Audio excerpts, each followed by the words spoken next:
So back to the point. Basically, Uber allows me to be flexible with my schedule. Have the days where they got therapies, and even bring them with me when I can't have them be somewhere else.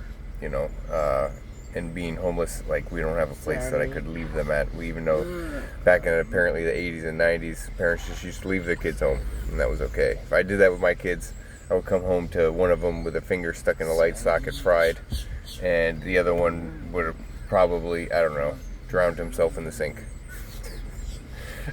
Something ridiculous like that. And no, it's not funny. But it's funny at the same time. Daddy. And but I don't leave my kids unattended like that. So Uber allowed me to work and take care of my kids and be with my kids at the same time. During this whole thing, one of the programs said they would match me on $1,500. That's why I made that GoFundMe, which it raised $1,500. But then they ghosted. They disappeared. And when she finally calls back, when there was like no money left, because my car was breaking down so goddamn much that I had to keep repairing the fucking thing. And now, guaranteeably has a blown head gasket. Guaranteed. Because I saw the froth in the coolant yesterday when it overheated, and I had to repair it and burp the system. The froth came out of it. And I was like, okay, that's guaranteed blown head gasket. This car's fucked. Literally. Like, it's only a matter of time. It can just seize up or stop working. Like, it just went one bar above heating, and we were just sitting still. Yeah, this car, it's done. It's done. I should actually check it for a coolant leak. Hold on. So there's no coolant. What happens is basically the car starts getting so hot that it springs a leak, and coolant starts coming out. But now that I know that the blown head gasket is there, I'm already on borrowed time. You know, it's only gonna last so long. I'm not. I have no idea how I'm gonna keep this family together in this adventure, because really, what it comes down to is that we're homeless. You know, and I was basically living out at a place that I was paying to park, and we would sleep. And it's a legit place. A lot of people do it there. Some other families. But I was maintaining, and I was supposed to get that $1,500 match up so I could get into a place. But then they didn't come back. So then the car started breaking down constantly, and I had to start pouring money into that. Well, what else was I supposed to do? I didn't think they were ever coming back. And when she finally called back, she's like, "Oh, well, the company closed down for 2 weeks. We do that for a vacation thing, and then I took an extra time for vacation and was out of the country, and there was a no-fly zone thing, so I had to stay longer and blah blah blah." Okay, but if you would have answered back or given my case to somebody while you were gone, we would have had a place, and home health aides already would have been taking place and helping them, and I would already been working, and the whole situation would have changed. But that didn't happen. So now it's more of a waiting game. Today's Monday. I'm supposed to be meeting with her tomorrow at 9 a.m. I believe at the Dunkin' Donuts with her CEO, and I was going to talk to them about possibly getting more funds from the program, which they pretty much already told me is not going to happen. But it doesn't hurt to try. And then I was supposed to be driving to Miami after that to go see a place. I don't want to say the name of it because I don't want everybody else to jump on it right now because I need it so much, which I'm probably not going to be able to even apply for it now. But they just have to see that I'm low income, and I was like, "Look, I'm homeless. This is my situation." They're like, "Okay, you qualify. Like, just come down and fill out the application." And I was like, "Okay." But now without transportation, because I have to take my kids to therapy later today, so most likely the car is going to break down doing that, which wouldn't be the first time going to or from therapy doing it. So I'm already on borrowed time with the car. You know, the only solution that the state ever really came up with through all this, because they assessed that we don't deserve cash assistance. They assessed that we don't deserve Section 8 housing vouchers because we don't have an open court case. Yeah. Which is crazy because when their mom was saying that she didn't want them, they were offering her everything under the sun. And that used to really get under my skin, which it still kind of does to an extent, because somebody that doesn't want to be part of their family, you will help them, but you won't help somebody that's struggling to maintain their family, that hit a rut, that asked for your help before it even got this bad. Like, before I even lost my apartment, I talked to the right people. They just assessed that I wasn't worth the help. Oh, also, apparently, if I would have had some kind of mental issue, they would have helped. Yeah. So, what the fuck? I have to be crazy for you to help me? But then, see, that's the whole thing about it. But then, if you're one of those things, addict or crazy or have some kind of mental issue, then they use it against you. Then use it like a leverage thing. A lot of those people, they take their kids, especially if they mess up or anything, or if they get as low as they let us get. But in our case, it's a little different. They let us get here. I also threatened them with mistreatment and a lawyer because they started talking about snagging the kids, which they didn't. Another thing is, so basically, the only real solution they came up with was putting the kids in foster care. And then when I brought that up later, like, oh, that was your only solution, they're like, oh, we never even said that. I had a handwritten letter. Handwritten. With the name ARC and a couple other things on it.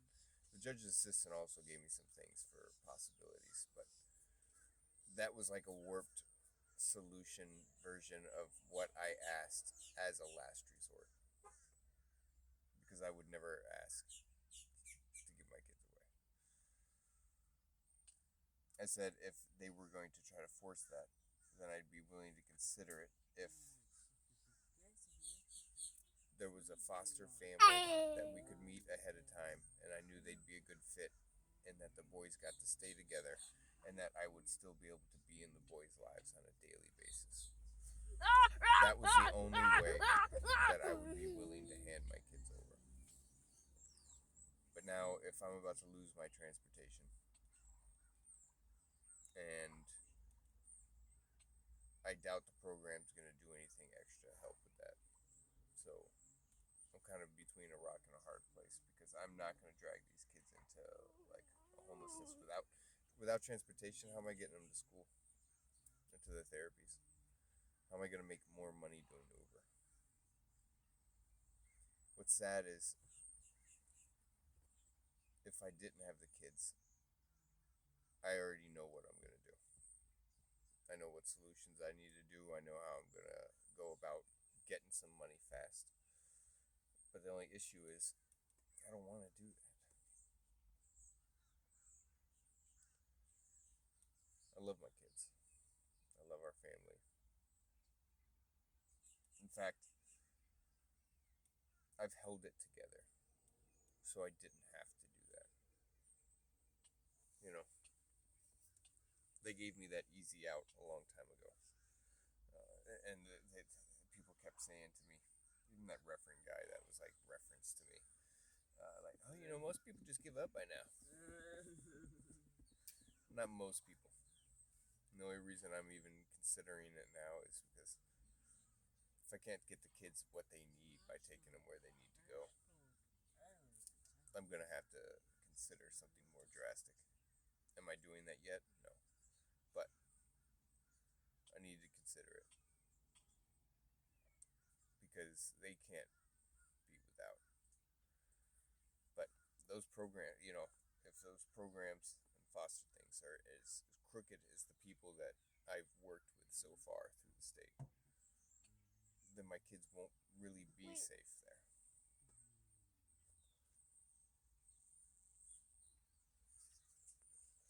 They got pee-pee touchers in those places and other types of abuse. I don't want my kids around that.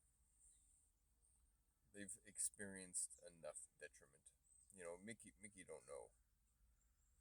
He was so young when the family separated. The bigger part of the family separated. Oh shit! Oh shit! He doesn't remember none of that. He just remembers me and his brother. We are his family. Oh shit! Chris remembers further back. Chris went through a lot. At one point, this is how messed up the state is. At one point, the state removed the kids illegally, which I used against them later on, by the way. That can be a whole video in itself. They removed my kids illegally. This is a long time ago. This is before Mickey was ever born, and back when Chris was like Mickey's age. Chris is 14 now. And they were removed from me and the mother's custody and given to the mother's mother and family in a different state. Why? Because they lied and said to their state that the kids were residents of that state. Now the question you gotta ask yourself, were the kids residents of that state? Nope. Nope. It took a year in family court and the beautiful Judge Birkin. Thank you. Because the original judge that made the decision that let the other state take the kids from here, I can't remember his name, Lopan maybe? That judge, he stepped down. I was up there with a whole handful of papers ready to get that guy. And he stepped down off the case. As soon as it opened up, he's like, I stepped down from the case. Because he knew he gave the kids away illegally. He fucked up. But Chris spent a year in that other state, away from his family. His sister was also there, but his sister's non-autistic. And she would tell us that he would be locked in the room. The dogs were attacking him and biting him. He's still afraid of dogs to this day. Even little ones and other animals too. And they locked him in that damn room. And my daughter, she would send us pictures or show us on the phone when we did video chats with her. She would show us the photos of his bite marks and his bruises and all this other stuff. And we reported it. Nobody did a damn thing. That's how the state works. And it took them a year to figure out that they didn't belong with custody. Why? And it's not even it took that long for them to figure it out. They knew. I had to file something in particular to actually get the kids brought back. And I took over the case towards the end because we had hired some lawyers and everything, and they didn't do shit but take money.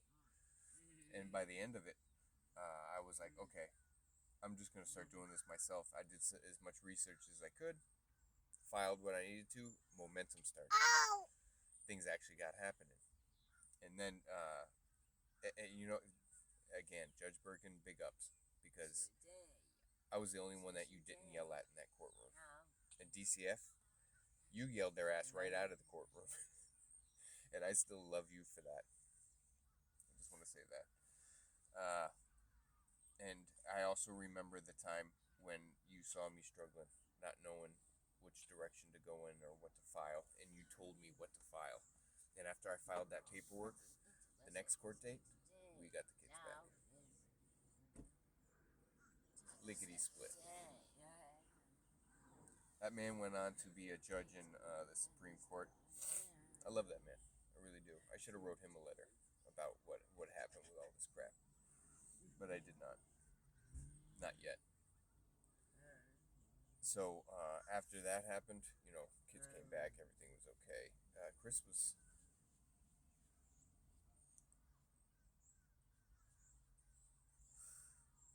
I'm being honest, Chris was never the boy that left again. He was different entirely. From the day he got back until still now. Even though he's still my son, and he's become a different kid from when the family broke up anyway. But he doesn't need any more turmoil in his life from the system. And that's another reason why I try so hard to keep him out of it. Because people are under this impression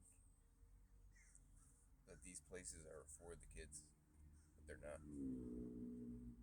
They're not at all. They never really have been. It's a cash cow. It's all it is. They get money for transferring kids around, and that's another thing. They mentioned that a while back on the news, and the president was going after certain people about that stuff. Is that still happening? I don't know.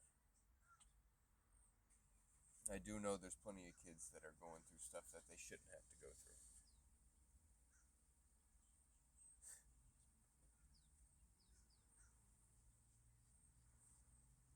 I haven't thought about Chris and what he went through about all that in a long time. I gotta pause this real quick. You know, Chris also had a aide at one point in school. I remember when Chris was coming home, I kept calling the school and reporting like, hey, he's got bruises and he's acting like flinchy, like he got hit and this and that. No, Chris had a great day. It was later reported on the news that one of those aides in the class was abusive, not just to my son, but to others.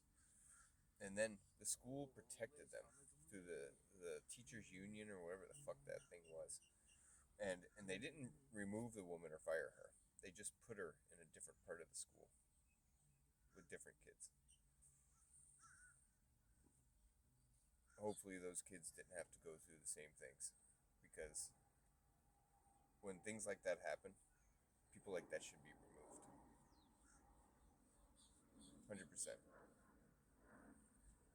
And I had to find out through the news that I was right all that time.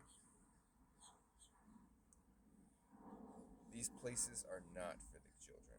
That school that I'm talking about isn't the school they're in now, Pasadena Lakes Elementary School. That's what it was called.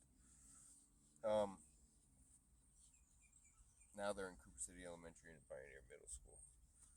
But at Pioneer, I have to fight with that woman all the time. We are not on the same page, and she does not care about the kids like she should. And they don't understand how much I've already had to go through with protecting my son. Maybe if they understood that, they'd know why I go so hard on it with them. I don't play. Not when it comes to my kids. Mary fucking Poppins and Sylvester Stallone rolled into one when it comes to my babies.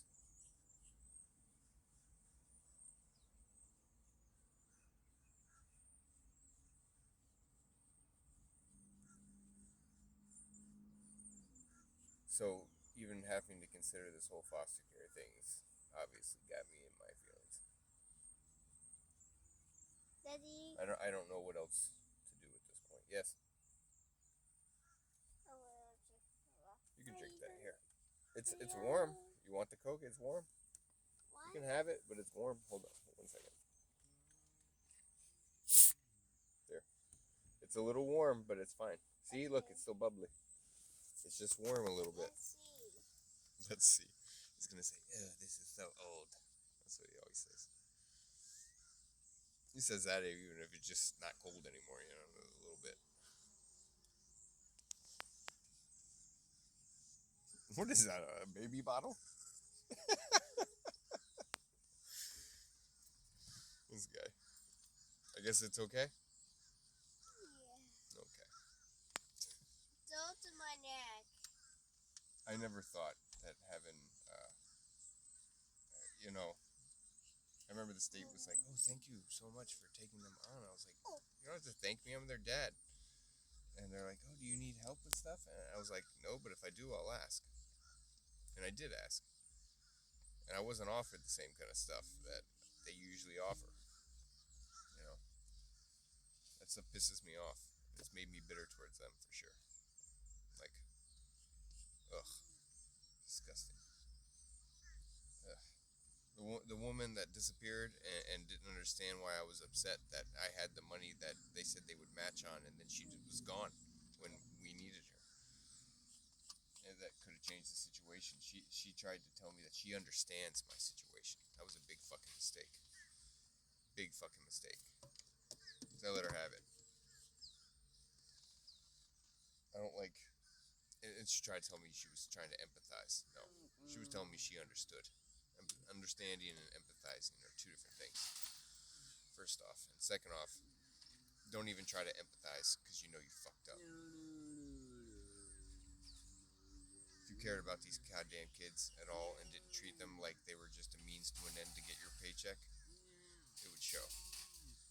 But you're driving around in your little expensive cars with your expensive clothes, going on vacations, while these kids are sleeping, not in a home.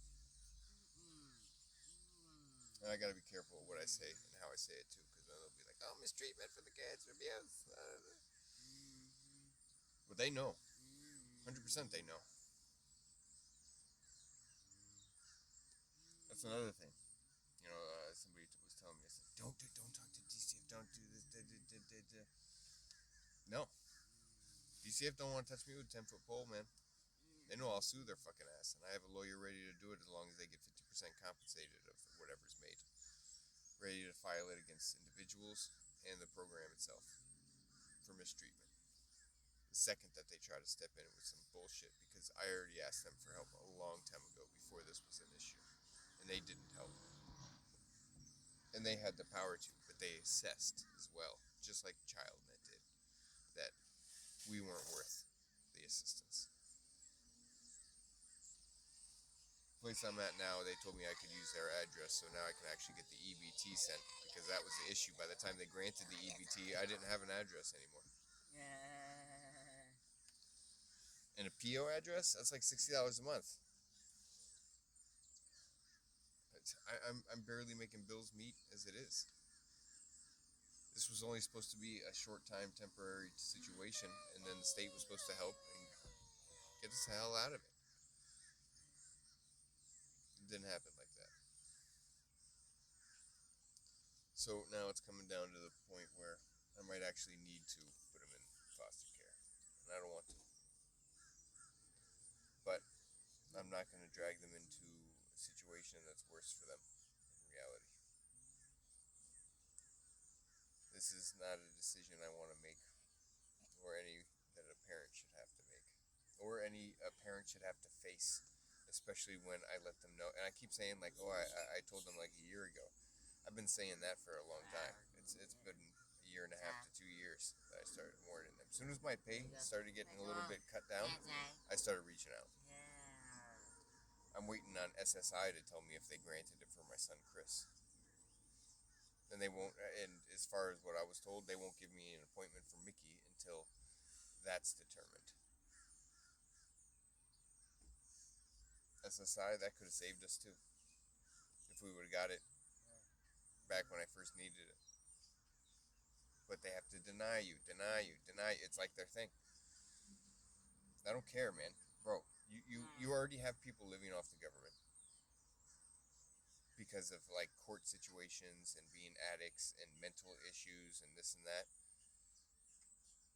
Whatever happened to helping people? Just regular people that hit a financial rut and told you, if this keeps going, it's going to be bad. Oh, no, we're going to help out. It'll be fine. Nope. You wouldn't believe how many programs I tried. I heard about a new one yesterday, but they're not open until tomorrow. And I can't say that the situation wasn't beneficial in a lot of ways, because boy, did I learn how to survive on less. And not only that, is the resilience it kind of gave me through everything, and the healing it gave me too. So I can't say that it was all horrible, and it wasn't really all that horrible. You know, we were always fed, always had a warm place to sleep. For a little bit, we were in hotels there. One of the hotels even had a pool. in the pool because it was green shit all on the walls and floating in the pool. Kids hated me for it, but I wasn't gonna let my kids go in there and end up getting brain-eating amoebas. That stuff was gross. I saw a kid and their family in it. Literally by the next evening, and I saw that family, they were all sick. Like everyone else. I was like, it's that fucking pool. But I had the GoFundMe, and people already helped raise that $1,500. So I can't keep. I mean, there's more left on it, and people could just donate to it anyway. But I don't know, man. I already told people I'm gonna put this towards the apartment. And the last time before that, I told them I was gonna put it towards or the apartment, and then the second time was getting a new place. And both times got thwarted. First time it didn't make nearly enough that I could save the apartment, and on the second one, my car just kept dying on me. Like the car's been off, and it's still at optimal engine temperature. That engine is like boiling. I got to ride around with the heater on, with the windows open on a constant basis. It's been like that for like months. Yeah. So we've never had to be cold, that's for sure. I always made sure they ate during Christmas time. The schools donated some extra stuff, like they gave me, for myself, $100 Visa gift card. $100 Visa gift card. Except for some batteries for the fan that we use in the car. A little H2O Cool fan. Besides some batteries for that, I spent it on the boys for Christmas. Fuck that. That was for me, And they gave us some food gift cards.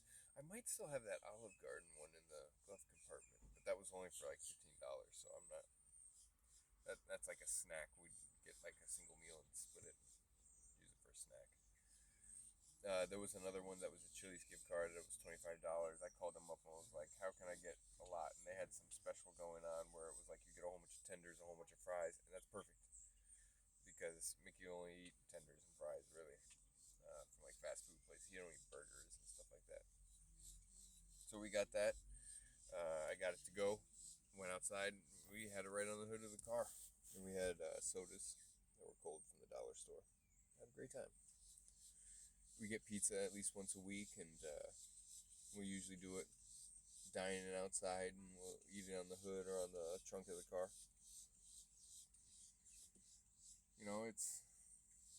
Or we can eat at the place too that I parked because they have a cafeteria. I wasn't using the cafeteria at first because I didn't even know I was allowed to. And then someone complained like, "Oh, you're gonna make the kids cold eating out here," and it wasn't even like one of those cold days. And I was like, "Wait." I didn't even hear their bitching, and I completely just heard like, "Oh, I can use the cafeteria." So now I use the cafeteria. This morning we had breakfast there. Each had a big ass bowl of Frosted Flakes. Had second helpings. I keep the Frosted Flakes in the car, and then I had milk at the place in the little store there that's next to the cafeteria. Bought milk. Went over and sat. I have my own bowls in the trunk. I got spoons from the little cafeteria and napkins.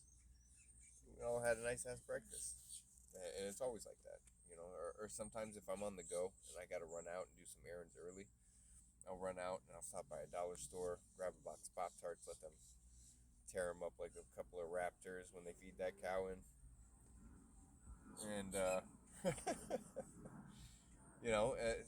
kids never go without. And in fact, I've somehow continued to even spoil them during this time. By the way, I want to give a couple of shout outs to some of the people that work at Cali Coffee, Cooper City. MJ and Connor, and please don't kill me. The red haired girl, I can't remember your name, but you guys are awesome. You really are. And thanks for all you've done.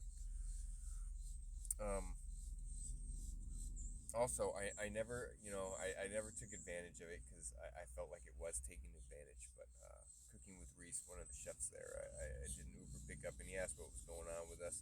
And I kind of told him. And he was like, "And if you guys ever need food, come here." And we never went without food. Honestly, if it ever and I didn't really want to take advantage because he gave me a tip that day, and so did his brother after I delivered the food, and they gave me a tip on the app. But they Cooking with Reese, I believe is what they're called, and I thought it was the main chef, but I don't think it was. It's the dude with dreads that does the cooking, and his brother had dreads too. That I delivered the food to. They said it was like for some catering thing that they were doing or something. But awesome guy, awesome, completely awesome, super nice. So I never took advantage of that, although I should have. That food I delivered, because he opened up the little pans and he like checked the food, and one of them was like shellfish, and the other ones were like it looked like noodles and rice and meat. Oh, so good.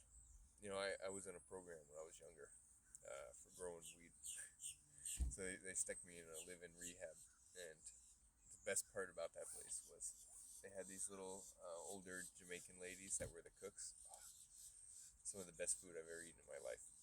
Jamaican food and Spanish food are like top tier. that's where it's at. Especially me growing up in a white suburban family where like literally like I didn't know that was a thing until I was older, where they're like, oh, white people don't use seasoning. No, a lot of them don't. You know, there was salt and pepper on the table you could use, but that stuff came out with like no flavor. You know, and they were like, oh no, that ruins it. Like my parents used to get like insulted, like they'd literally yell, like you didn't want to use the salt or pepper or the butter because they would get mad. They'd be like, oh, you're changing the flavor. Oh, thanks for the compliment. Chill out, man. I just want to eat something that tastes good. But yeah, man, I've always been more of a seasoned kind of guy. I always love this stuff. Whenever I would go to my friends' houses that were Spanish and stuff. Oh, one time, a kid I used to chill with, Nelson, when I was a kid, his family one time went out to eat and they invited me, and it was like, I believe, La Carreta. Oh, so good.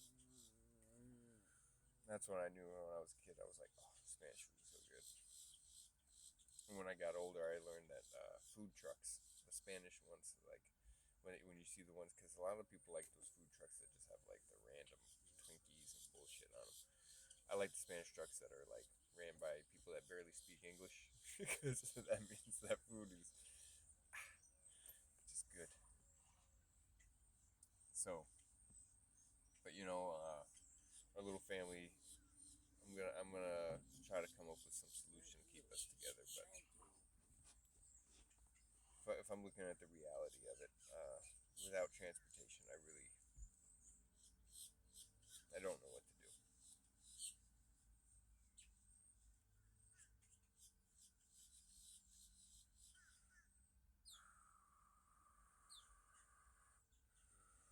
And if I wasn't taking them to and from school or their therapies, they would use that against me anyway. 100%. And I doubt the state's going to jump in soon enough to make any kind of difference or anything like that. Unless somebody drops like 10K in my fucking GoFundMe. I'm looking at some decisions I don't want to make.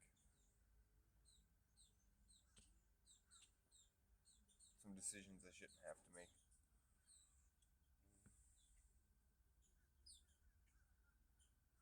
Some decisions that my kids, with their autism, that they won't understand. They're hearing me talk right now. Mickey's right there next to me, and Chris is right behind me. They don't know really what I'm saying.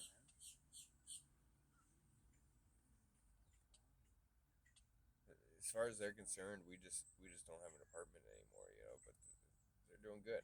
I remember the first night that we slept at the place that we're still sleeping now. I remember Chris, because there's a lot of trucks and bikes and stuff like that around the area. And they're loud later on in the night. And I remember that first night he was like, "Daddy, I scared." I was like, "It's okay." And he kind of held on to me, and like I held on to him. And by the next day, I was like, "Are you scared? Are you okay? How is it?" He's like, "Happy. I happy." And he was never scared about it again. Never bothered. He was fine. It was just something new to him. You know, he didn't understand what was going on, but he understood that he was still safe. Besides each other, being brothers, I'm their only constant in life. And I can't say that there's not a part of me that's not going to feel like shit taking that away from them. But Daddy, I'm Alex. it's sad to say, I'll build back up really fast without them. But it's probably going to be hell getting them back because of the way the state is. Because they're messed up. Chris, stop doing that. And Oh shit! Oh shit! That's it. did you say bad word? You want me to take phone? No. Look. And That's a working. I already know. You know, I think I said it in a different video. There was a girl I knew, and she had a drug habit. It was one of the bad ones. You know, like heroin. What was that? Baby cow? And opioids. I think Why is it opiates, going whatever they're there? called. She kicked it. And she went back to go get her kid, her daughter, and they adopted her out. They didn't even tell her. No. That's probably exactly what they'll try to do with the boys. A And they'll baby probably separate cow. them. Guaranteed. Oh. Because especially because of their difference in age, they're not going to be able to be on. I don't know what they call it. If it's like when I was in juvie, if they call it mods or what they call it, but I doubt they'll be able to be on the same block or whatever it's called.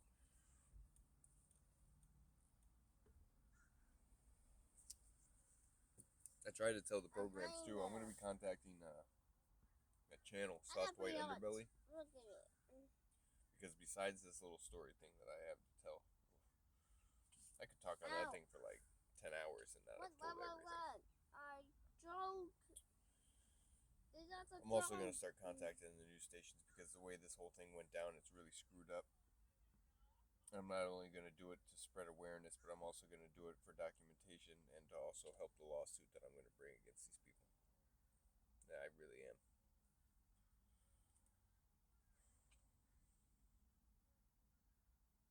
Pretty much no matter how this went down, I was going to.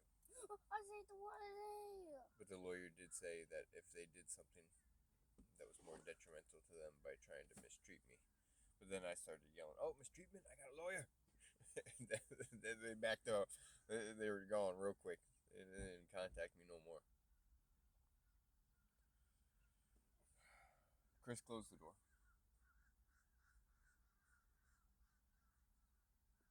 3, 2. The door's not closed. Open it and close it now.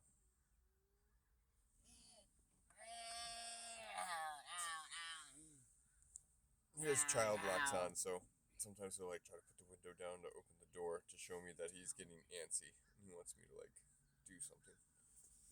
But I needed to sit down, get this off my chest, and think a little bit, to be honest with you. Give me this tablet.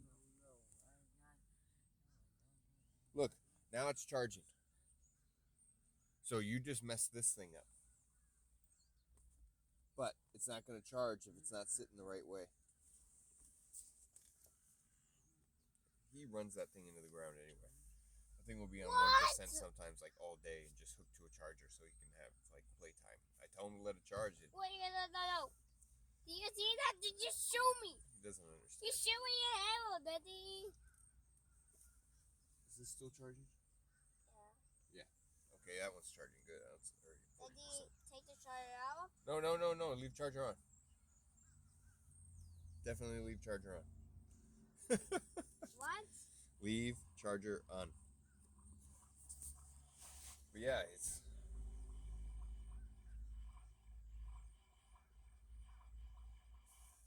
You know, but for this whole time, it was kind of exciting, to be honest. I got to wake up and be their hero every day. And that felt really good. You know, make sure that we had everything we needed food-wise. Basically living off the earnings of that day from Uber. You know, and I made sure that they had everything they needed. And it felt really good making sure I was still providing that and living like almost like oldie times. Like it almost felt like, you know, foraging for the stuff that we needed that day. You know, just in a different way.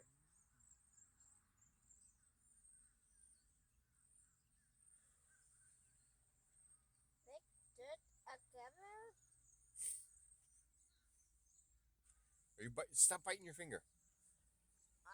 You're biting his nails. And he pulls back the cuticles. But then he's like, ow, why does this hurt?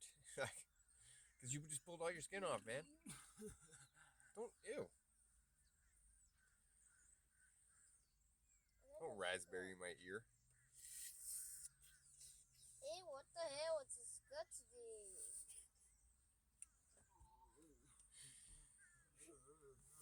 I also have comedy entertainment. So ugly. You know, you're ugly.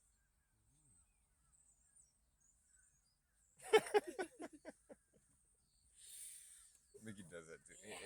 Every time you tell him no, he's like, "Oh, I'm so stupid." He does that in public sometimes too. People look like, "Oh my god, that guy must be calling him stupid." No, that's not the case. Mickey just knows how to make you feel bad to get what he wants. That kid is too smart for his own good. Stop pushing him down on my head, you weirdo. And Chris, he's got some habits that are awesome because, like he likes to look at Febreze, and I'm like, oh hell yeah, we can use that and freshen up the car and freshen up some of the storage unit. And you see, he's got two of them back here. He's got the watermelon and the Gain. He also likes to collect those little, especially those little mini laundry washing detergent things. And that works for me because I'm like, oh, okay, you want a new piece of your collection, and I need to do laundry today. So, yeah, which one you want? Downy? You want Tide and Downy? What do you? And not Tide and Downy. Tide with Downy. And he's got like all the Tides. He's got the yellow one, two different red ones, and a different one. I don't remember which color that one was. And he's got the blue Downy, and he's got another Downy. I think it's pink or something like that. But you know, I have my own little quirks. Look, I bought a new car. Dollar store. Check out my little Batmobile. I put them on mounting tape on the. Chris has already like ripped it off like 2 or 3 times and put it back. He rips it off when he gets mad at me. Like if I tell him no about something, he'll grab it and like rip it off, and I'm like, you better put that back right now, or you ain't getting the tablet. And I'll put it back.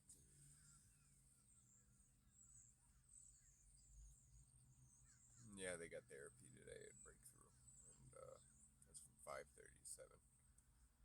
I didn't make like no money today. I don't even think I should Uber. I feel like any minute driving in this car is like another minute closer to its death, which is inevitable at this point. I really don't know what to do anymore. I really don't. 43 minutes, Jesus Christ.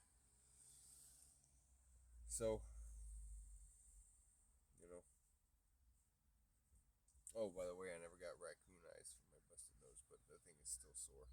Like just touching the tip hurts.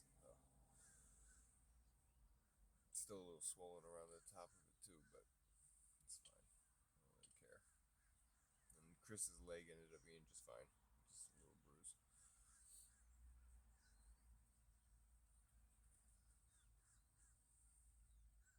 What's up?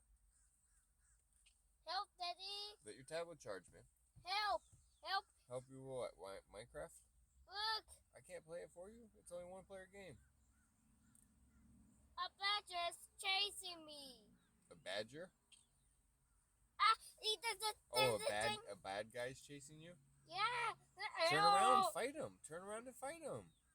Hit him with the thing. Hit him with the little sword. Turn around, fight him. No. Yes. Mickey, if you don't kill him, he's just going to keep bothering you. Get rid of him. Turn around and face him. That should be a lesson to anybody in real life too. Something's chasing you. Don't let anybody bully you. Have a great day, everybody, and Don't get trapped. I'll have an update in the next video. Hopefully a miracle happens.